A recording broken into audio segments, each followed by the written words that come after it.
Well, since I'm not retired anymore, have a sip of coffee on that. Yeah, since I'm called out of retirement, forced out of retirement, but that's okay. I'd do anything for old Victor, and I'm going to help him finish the season.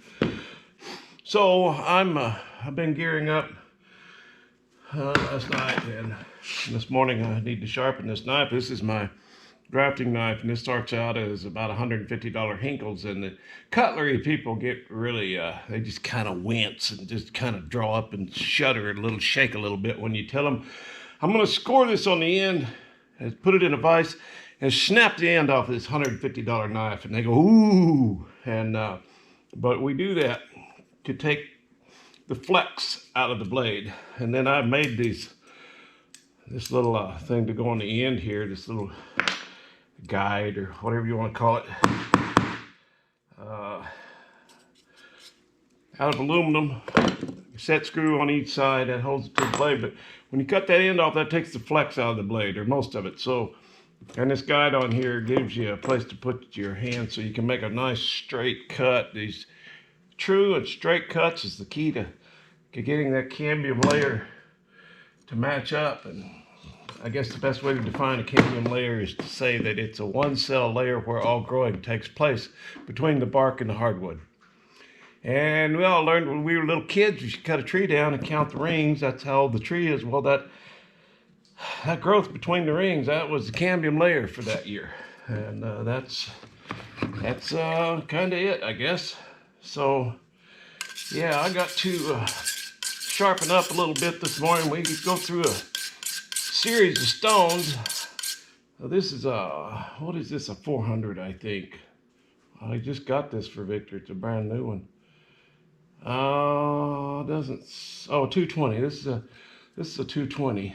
So that's kind of a coarse stone. That's what we're going to start out with. I like to use water. I can tell when it's starting to get some buildup on my stone. It might look like I'm going back and forth, but I'm actually not. I'm coming into that blade.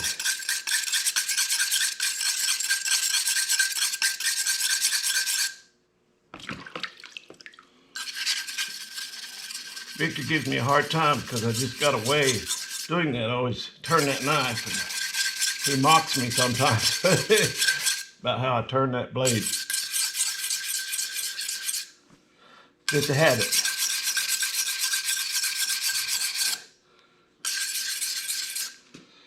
So there's that stone.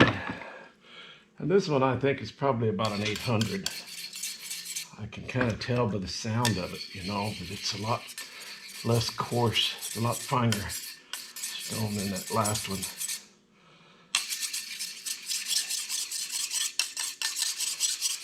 And I learned to not hang my fingers over the end of that too. Guess how I learned that? About 40 years ago. You don't put your thumb up here, you don't hold it like that.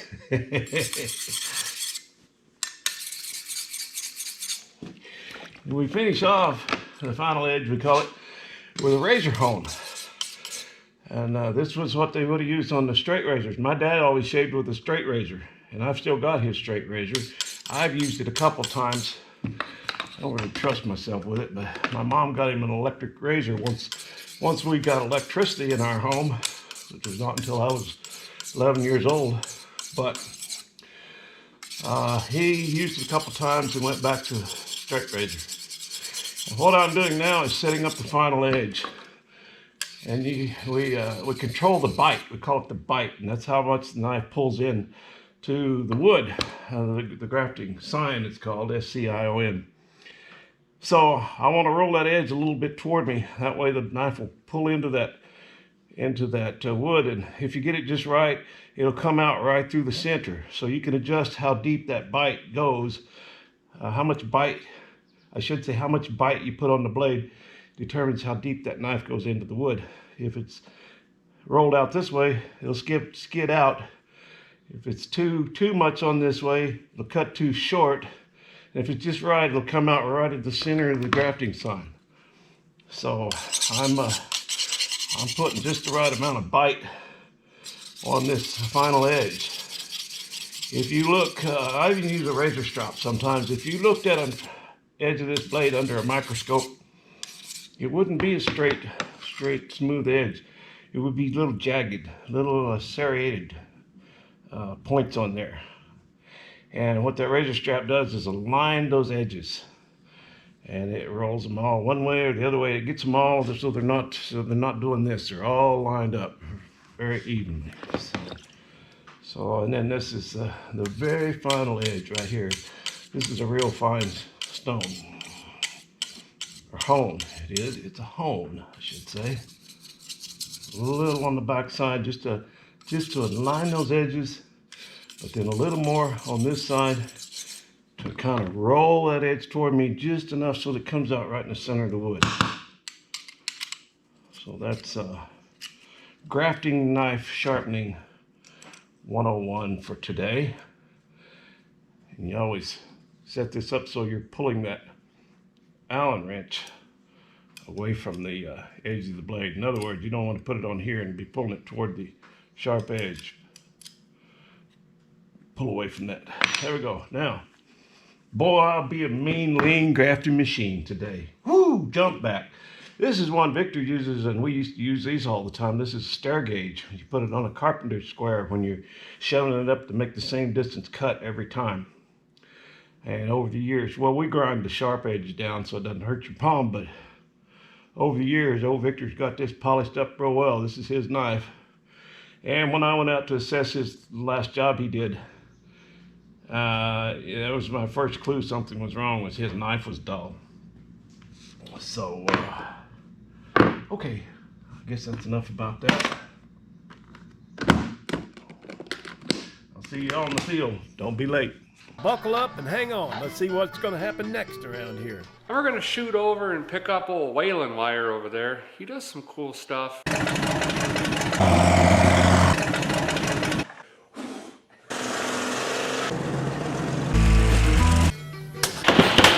Hey, welcome to Rat Rodding. My name's Waylon Wire, and don't ever do what we do here on this channel. Hello, boys and girls. Welcome back to Waylon Wire's Old Iron, in the little shop where nightmares come true. Hey, it's been pretty busy around here, but I got a little bit of shop therapy today. Got a little bit of time in the shop. I've been down at the hospital every day with Victor, and I've been working this last week. But we'll have the Victor report at the end of the video, and it's pretty good. So we'll see you on the other side. Thanks for being here. Let's get started. Boy. I've got 1,000,003 things that I need to do, and I'll probably only get done about 500,000 or so of them.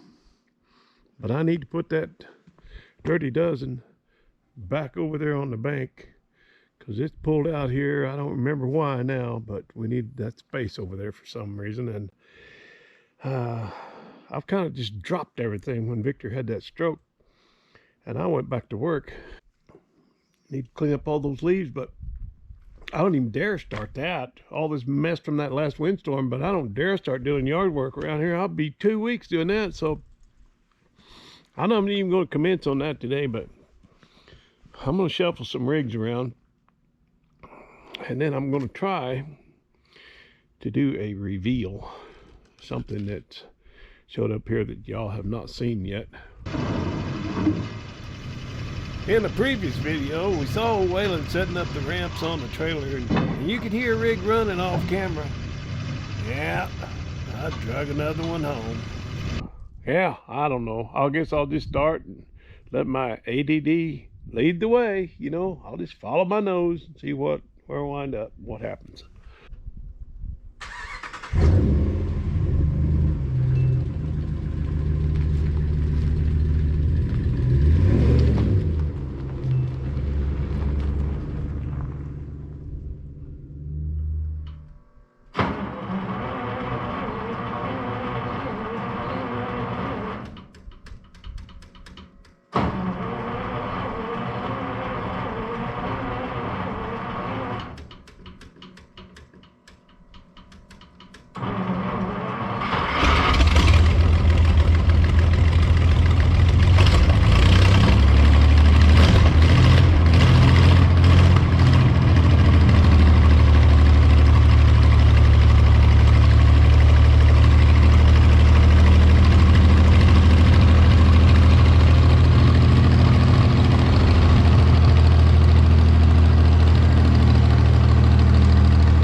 That poor old thing, it's got some serious issues. First of all, needs some power steering fluid in it. Well, that ain't first of all. First of all, there's some serious carburation issues going on, and maybe some timing issues too. Probably I set the timing with timing light, but something ain't right. It backfired, and it just stumbles, and it just is not running good. And I know a lot of it's carburation. I know that, but I don't think that's all of it. I don't think it'd be backfiring like that. My dad used to say if it backfires through the carburetor, it's ignition. If it backfires through the exhaust, it's carburation. He was real old school. But you know, an engine's an engine. So that's some of that stuff still holds up until you get into, you know, fuel injection and all that. So yeah, boy, I wish I was smarter than I am. I could just dial this thing in, you know, but I'm not. So I just have to arcanize my way through things. That's why y'all watch. Just to watch me struggle, ain't it? That's all right. Okay, what next? Oh, I know what next. I gotta go pull a hood latch off of a rig, bring it in here and try to get it oiled up and working correctly, because the hood locks shut and it doesn't want to open. And I'm gonna set you guys up here on the table. We're going to investigate that a little bit.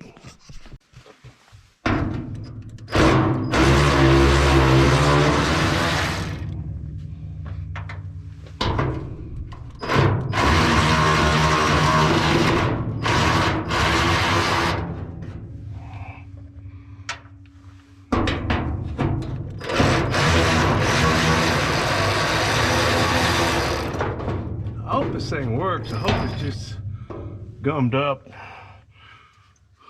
dirty, needs to be cleaned and oiled up, because, well, I don't know where I'd ever get another one.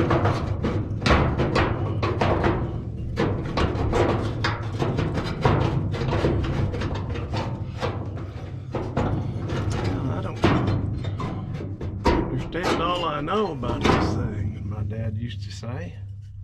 Well, get it in, clean it up, see if we can get it figured out. Okay, that hood was locked shut and would not open by this mechanism here. And I think I see what's going on. I think there's a spring missing. It appears to me there would be a little spring from here to here. And that's, yeah, see, that locks over, and this does not release it. Now, I'm not sure that, yeah, because when this pushes down on that, oops, yeah, there we go. It's dirty, but when that pushes down on that, that pulls on this, which in turn should pull on that and open up the lock. So I think that's what's happening. So I'm gonna try and get some grease off of that thing and see if I can find a little spring to fit it. That'd be a good fix, won't it?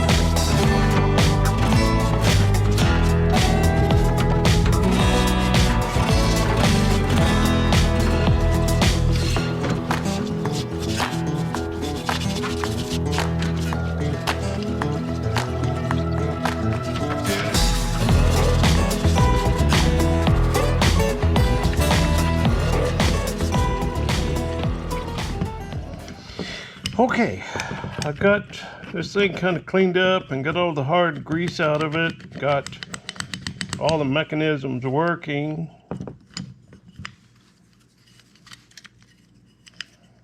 Yeah, that pulls that back. Pulls this lever back good. That's what locks it in place when the hood's down, so it won't come open, and then that releases that. Now, let me see. if I've got a little spring to go in there. I think I got a little box of Harbor Freight springs, maybe. This thing had a lot of hard grease in it. Probably should put some grease on it instead of this penetrating oil. I don't know. For long term, I guess. Well, I thought I had a little box of Harbor Freight springs, but I guess I dreamed that. I don't know. I wonder if this one will work. Not really. There's no tension on it. At least not initially. Don't think I'm gonna trust that. If I can get it pried on there, I'll see, but I don't think I'm gonna like it.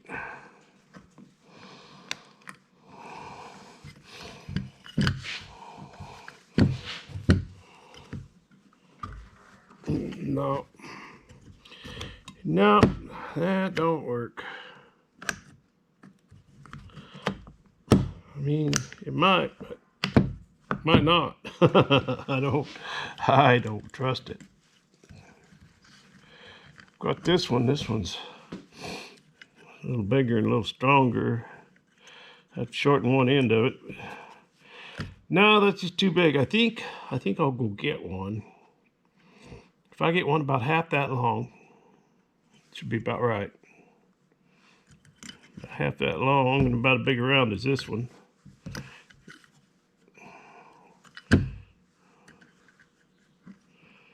Okay, half this long.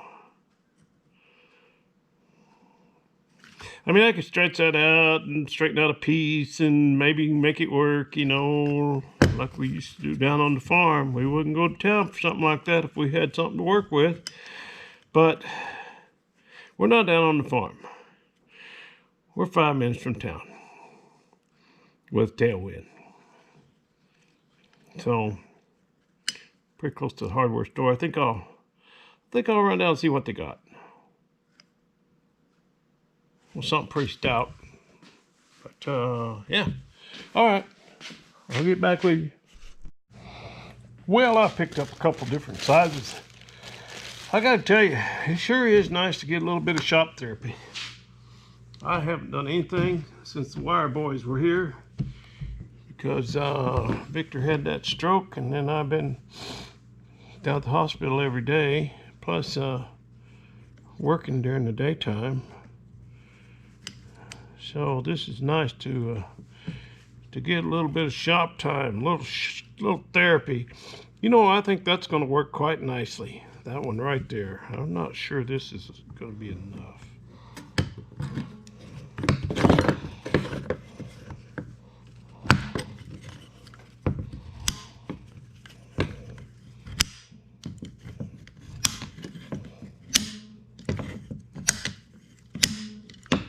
I wonder if that's how that's supposed to work.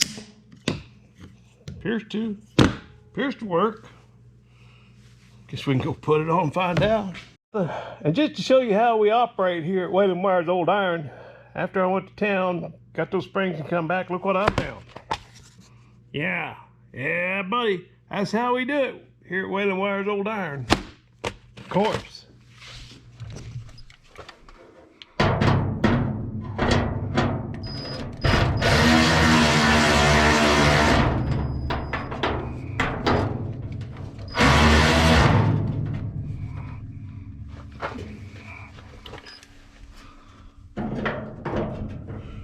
Seems to be much adjustment on that, so I'll just go ahead and tighten her down.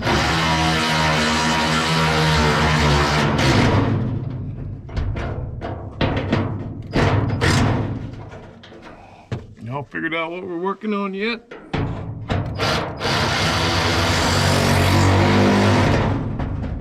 You can't answer Luke Palioka because you know.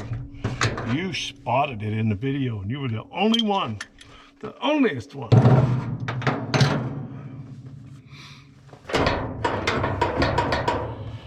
All right, you guys ready to see if this is gonna work? Okay, if this don't work, y'all gonna be locked in there forever. Sorry.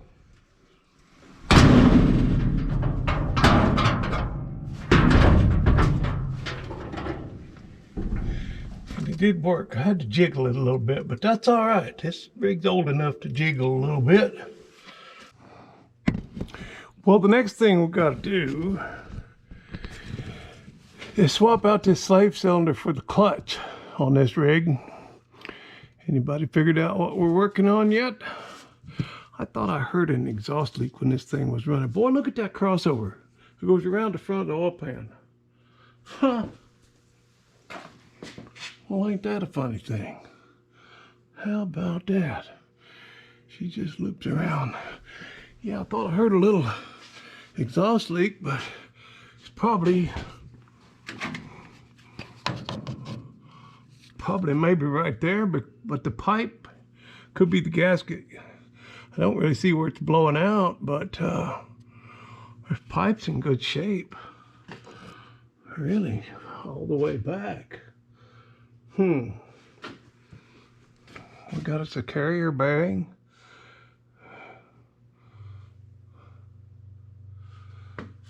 And a 4-speed. Well, let's look into this slave cylinder business. Try and get you guys set up here somewhere where I won't be in your way, but I'm pretty sure I will. That's kind of tight quarters. I should get something to catch that in, I suppose.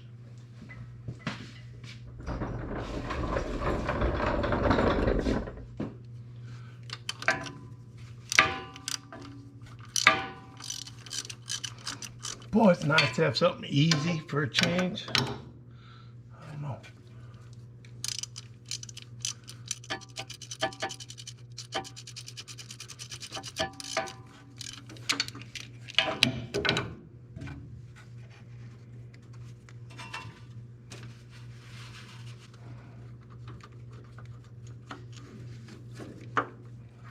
There we go. Just like that.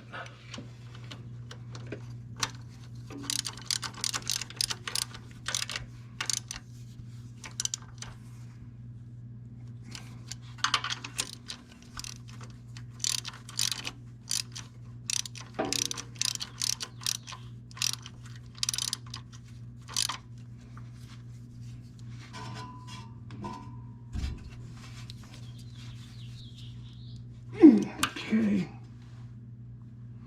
there's that. Something like that, I reckon. Something like that, I reckon.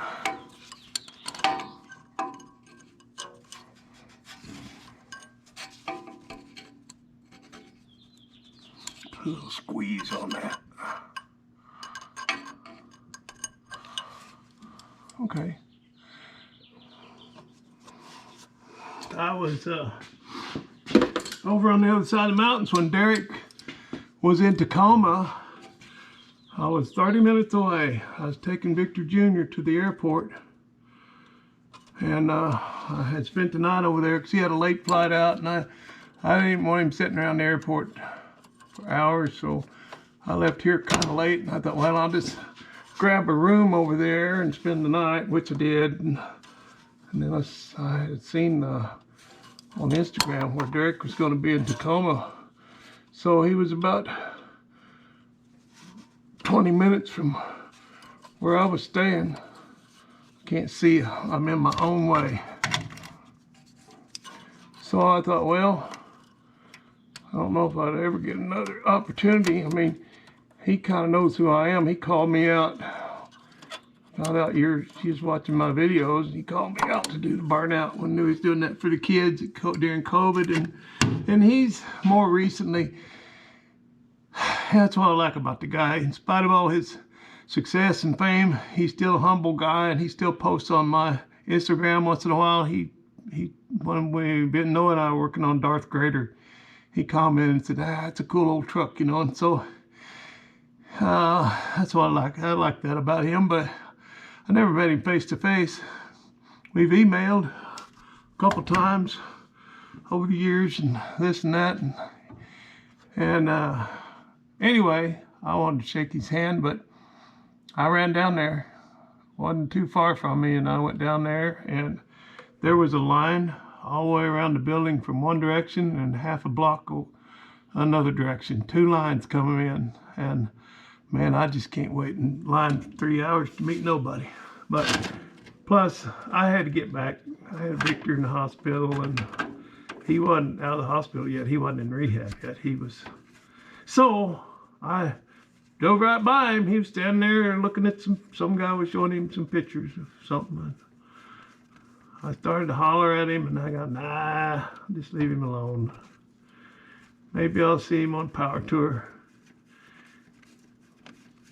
Well, I ain't threading that in. Let me see if I can cross thread that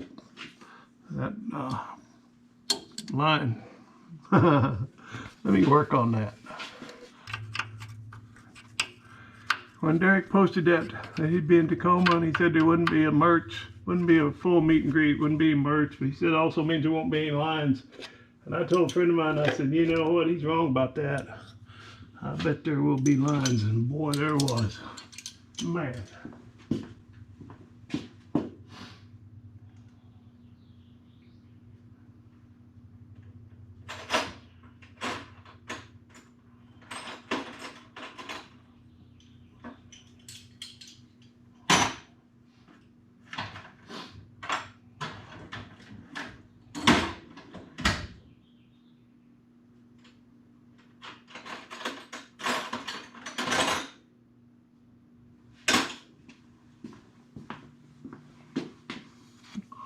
Go ahead and tighten that down with a tubing wrench just because. All right, now I wonder, that bleeder is a 10. I wonder if I fill the reservoir, if that thing will just gravity bleed. One would think, huh?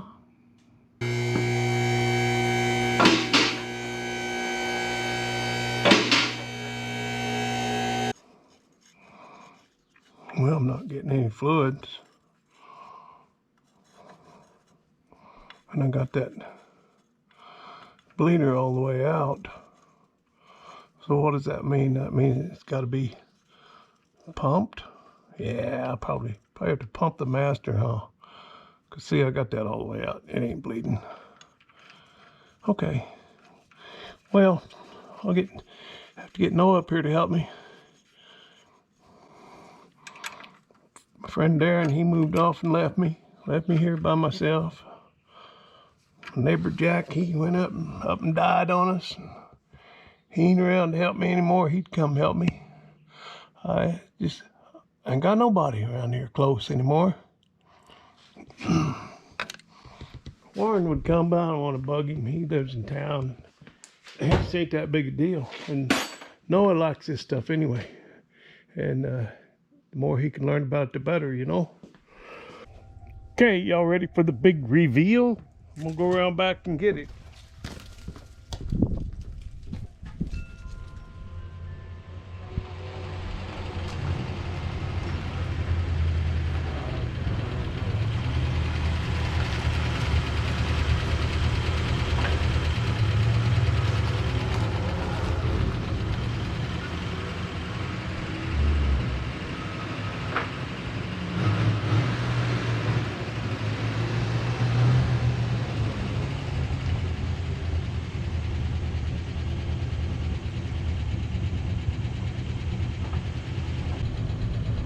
Oh, just gaze upon it. Just gaze upon it. Ain't it wonderful?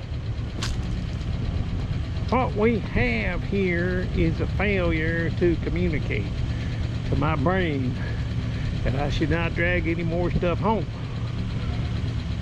I couldn't resist. So, I apologize. The wind's blowing, so I don't know how this is going to be. And I got to leave it. I'm going to leave it running right now. Battery's down. I drug this thing home, I don't know, probably 5 weeks ago or so. And then the baling wire boys came, and then Victor had a stroke, and then I started grafting, and today's the first time I got to touch it. And I've been wanting to touch it. But what it is a 1965 Dodge D100. You can hear a little bit of lifter tick, and of course that's the old 318 poly. Solid lifters. I expect they're going to tick a little. Got a bit of an exhaust leak. Uh, what is it Derek says? Let's just drink it in. Just drink it in. Let's just walk around this thing. It has all of its trim. I'm wondering if those are bias ply tires. They look kind of like it, but they're pretty cute. Got the original tailgate. It's got a real ugly utility bumper on it. It's pretty straight. We need a couple of headlights, or a couple of park light lenses, or signal light lenses, I should say. But they're available. I put them on the Blue Diamond. Only a little Chingal we got right here. I'm gonna pound that out a little bit, but see if I can open this with one hand. I don't think so. Well, we got the lights working. Like I said, a little lifter kick, as it should be, probably. But it's a good running motor. Real good running motor. There's something really cool about this thing. I'll show you. This is a little pump for the airbags, and it works off vacuum. Little pump. Now check this out. As we gaze upon the interior, we have a Sears. This is for the set the pressure for the airbags, and that little pump out there runs off a vacuum. That's what airs up your airbags on it. That would be so cool if we could get that working. That's from back in yesteryear, back when Sears meant good stuff. You guys, any of you guys remember that? Back in the 50s and 60s, Sears was top of the line stuff. We got us a radio, we got us a Radno, that's a heater with some wires hanging off there. It's gonna be fun putting some lipstick on this thing. That's what I really like to do. We're gonna put a headliner in it. We're gonna put some carpet in it. I had that blue carpet in the Blue Diamond, and it just didn't look right because that's a 3/4 ton work truck. It should have a rubber mat. It's a working truck. It should not have carpet. And the oil gauge leaked on the carpet. But I'm gonna try and clean it up and put it in this thing. It'll fit. Somebody put some house carpet in here. Got a lot of oil pressure. That probably don't work. It's quite a bit, but runs really good. Needs a slave cylinder for the clutch. 22 bucks on Amazon, free shipping. That's a pretty good deal. It's my desire to put that in today, but I got to take Victor. I'm going to take him some carne asada to the hospital at 5 o'clock. He's pretty tired of hospital food, so I'm going to hook him up with some carne asada tonight.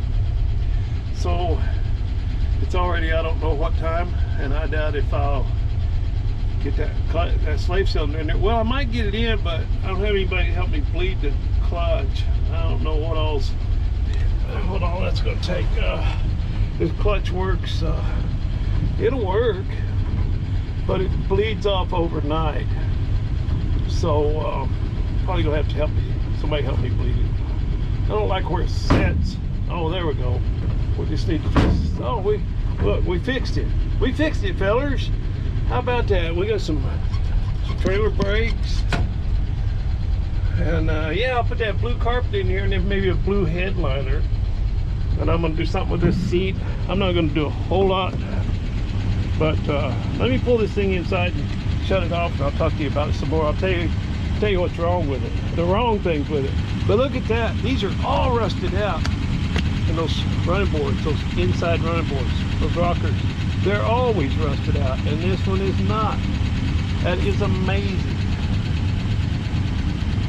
Oh, I just fell in love once again. Yeah, well, I'll get you back over here and I'll pull that thing in, and then we'll talk about it a little bit more.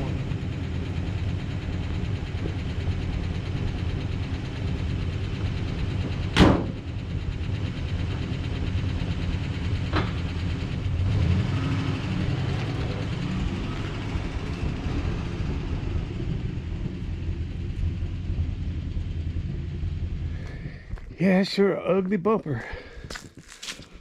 But I don't know, I might just paint it. I'm gonna get this thing mechanically sound as I can, and put some lipstick on it and probably send it down the road. But I'll tell you now what's wrong with it. Somebody put a camper shell on it that didn't fit. It was too short, and the bed filled up with water, so it couldn't dry out, and it rusted the bed out. So the bed's all rusted out, and it is all rusted out. It's a mess. But we're gonna do something with that. You know, I will probably put some.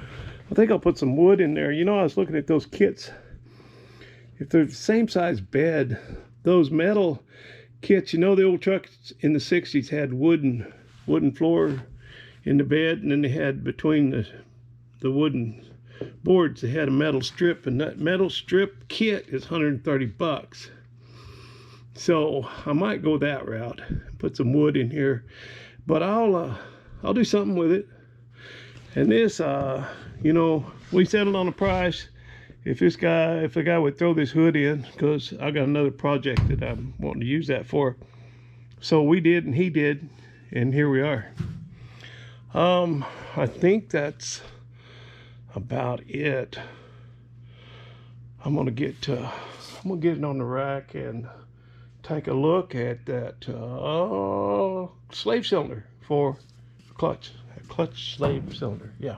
Okay, let's do that. I can't wait. I can't wait to shine this thing up. Put some clear coat on it, maybe. I might just shine it up. It may shine up pretty good. You may not want any clear coat on it. I don't know. But I love all the patina. You know, I just love this stuff. This is my style. You know, that's just what I like. Not everybody likes that, but old Wayland does. Yeah, it's got all the trim and all the badge work. Good running motor. I can't wait to get it out on the road. And look, it's even still got its little whatchamacallit there. I don't know what those are called. I'm sure Kicking Pony knows. He knows about everything. All right. I guess I need to recenter this thing a little bit. I didn't do a very good job, did I? Okay. It'll start. It charged the battery just enough. So let me back it out and try to lick my cap over again.